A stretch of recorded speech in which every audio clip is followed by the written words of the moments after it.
Hello guys, তো দেখতেই পাচ্ছেন আমি রাতের বেলাতে রাত 11টার সময়তে মার্কেটে চলে গেছিলাম। আর এইগুলো মাছগুলান আমি অনেক সস্তা সস্তা দামে পেয়ে গেছি ফ্রেন্ড। এটা হচ্ছে চিকেন, আর এটা হচ্ছে কি মাছ জানি না, আর এটা হচ্ছে বড় মাছ একটারও নাম জানি না আমি। তো এখানে আমি আলু সিদ্ধ আর এখানে ভাতটা হতে দিয়েছি।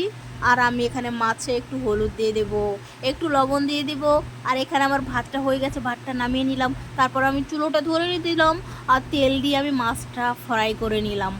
মাছটা হালকা হালকা যখন ভাজা হয়ে যাবে ফ্রেন্ড, আমি তুলে নিলাম। তারপরে কড়াইতে আবার দিয়ে দিলাম জিরা, লাল মরিচ আর পেঁয়াজ। কড়াইটা ভালোভাবে দেখাতে পারছি না, সরি ফ্রেন্ড। আমি একাই ক্যামেরাম্যান আর একাই সব। এটা হচ্ছে আলু ভর্তা করব, সেই জন্য আমি এটা তুলে নিলাম। আবার জিরা দিয়ে দিলাম, আবার লাল মরিচ দিয়ে দিলাম, আবার একটু পেঁয়াজ দিয়ে দিলাম। আবার আমি মাছের জন্য রেডি করছি ফ্রেন্ড।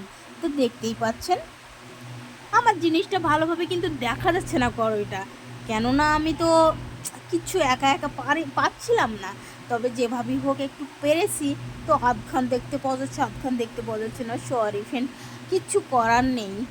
একা হাতে যতটা পারি। দেখুন, এখানে আমি সব মশলা দেওয়ার পরে ধনিয়া পাতা দিয়ে দিলাম 4টে। আর তারপরে একটু পানি দিয়ে দিলাম।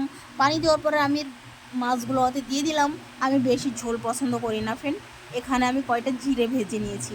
এই জিরাটা মাছের ওপর দিয়ে দিবেন তো ফ্রেন্ড, অনেক সুস্বাদু, অনেক মজা লাগে। তো দেখুন আমার মাছটা রেডি হয়ে গেছে। তো সব কিছু আমার রান্না কমপ্লিট। এখানে আমি কয়টা আলু ছিলে নিচ্ছি আলু ভর্তা করার জন্য। তো দেখুন আলু ভর্তাও হয়ে গেল। এখন আমি 4টে ভাত খেয়ে নিই ফ্রেন্ড।